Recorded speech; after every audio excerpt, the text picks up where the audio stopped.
সন্ধ্যা ঠিক ৬টা বেজেছে, কিন্তু আকাশে এমন অন্ধকার নেমে এসেছিল যেন মনে হচ্ছে রাত ৯টা।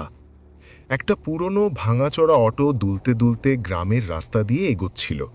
অটোর ভেতরে মাত্র দুজন, একজন রিকশাওয়ালা আর পেছনের সিটে বসে থাকা সুজিত সেন। সুজিত দিল্লির এক ব্যাংকের কর্মচারী। সে অটো থেকে বাইরে তাকিয়েছিল। বাইরে রাতের কুয়াশা এতটাই ঘন ছিল যে ৫ ফুট দূরের গাছও ভূতের ছায়ার মতো লাগছিল। হঠাৎ করে অটো জোরে ঝাঁকুনি দিয়ে থেমে যায়। এই যে ভাই, তোমার স্টপ এসে গেছে, এরপরে আমার অটো যাবে না, এখানেই নামতে হবে। সুজিত অবাক হয়ে বলে, কিন্তু লোকেশন অনুযায়ী ধুবুলিয়া গ্রাম তো এখান থেকে আরও ৫ কিলোমিটার দূরে। এই ভয়ঙ্কর জঙ্গলের মধ্যে আমাকে নামিয়ে দিচ্ছেন কেন? ভাইয়া, তুমি কি এখানে নতুন?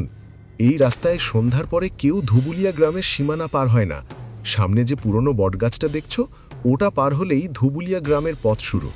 আমার অটো ওদিকে যায় না। তাহলে আমি এই জঙ্গলের মধ্যে দিয়ে রাতের বেলা ৫ কিলোমিটার হেঁটে যাব? আর আপনাদের এত ভয় কেন? ডাকাত আছে নাকি? অটোওয়ালার চোখে ভয় আরও ঘনিয়ে উঠল। সে বাইরে ইশারা করল। ডাকাত হলে বন্দুক নিয়ে যেতাম, কিন্তু ওখানে যা আছে তার সঙ্গে বন্দুকও লড়তে পারে না। কালো জলের কুঁয়ো। সুজিত ভাবল লোকটা হয়তো ভয় দেখিয়ে বেশি ভাড়া আদায় করতে চাইছে, কিংবা এটা লোকাল কুসংস্কার। সে তর্ক না করে ব্যাগটা নিয়ে নামালো। ঠিক আছে ভাই, আমাকে এখানে নামিয়ে দেওয়ার জন্য ধন্যবাদ। সুজিত নামতেই অটোওয়ালা চটপট অটো ঘুরিয়ে পালিয়ে গেল, যেন মৃত্যুর মুখ থেকে বাঁচছে। অন্ধকার কুয়াশায় সে মিলিয়ে গেল।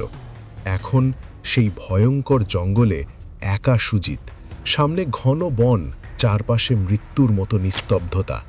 ঠান্ডায় তার হাড় জমে যাচ্ছিল। সে ব্যাগ থেকে টর্চ জ্বালিয়ে হাঁটা শুরু করল।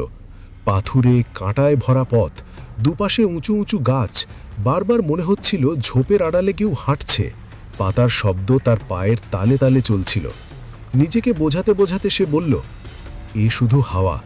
দিল্লির ভিড় থেকে এসেছি বলেই এই নীরবতা অদ্ভুত লাগছে। আমাকে শুধু আমার ছেলেকে খুঁজে বের করতে হবে। সুজিতের ছেলে ছিল একজন সাংবাদিক ফটোগ্রাফার। ২ মাস আগে সে ধুবুলিয়া গ্রামে এসেছিল। শেষ ফোনে তার গলায় অদ্ভুত আতঙ্ক ছিল। সে বলেছিল, বাবা, আমি সেই কুঁয়ো দেখেছি, ও আমাকে ডাকছে। তারপর থেকেই ফোন বন্ধ। পুলিশ হাত তুলে নিয়েছিল, তাই সুজিত নিজেই খুঁজতে এসেছে। ১ ঘন্টা হাঁটার পর কুয়াশা একটু পাতলা হলো।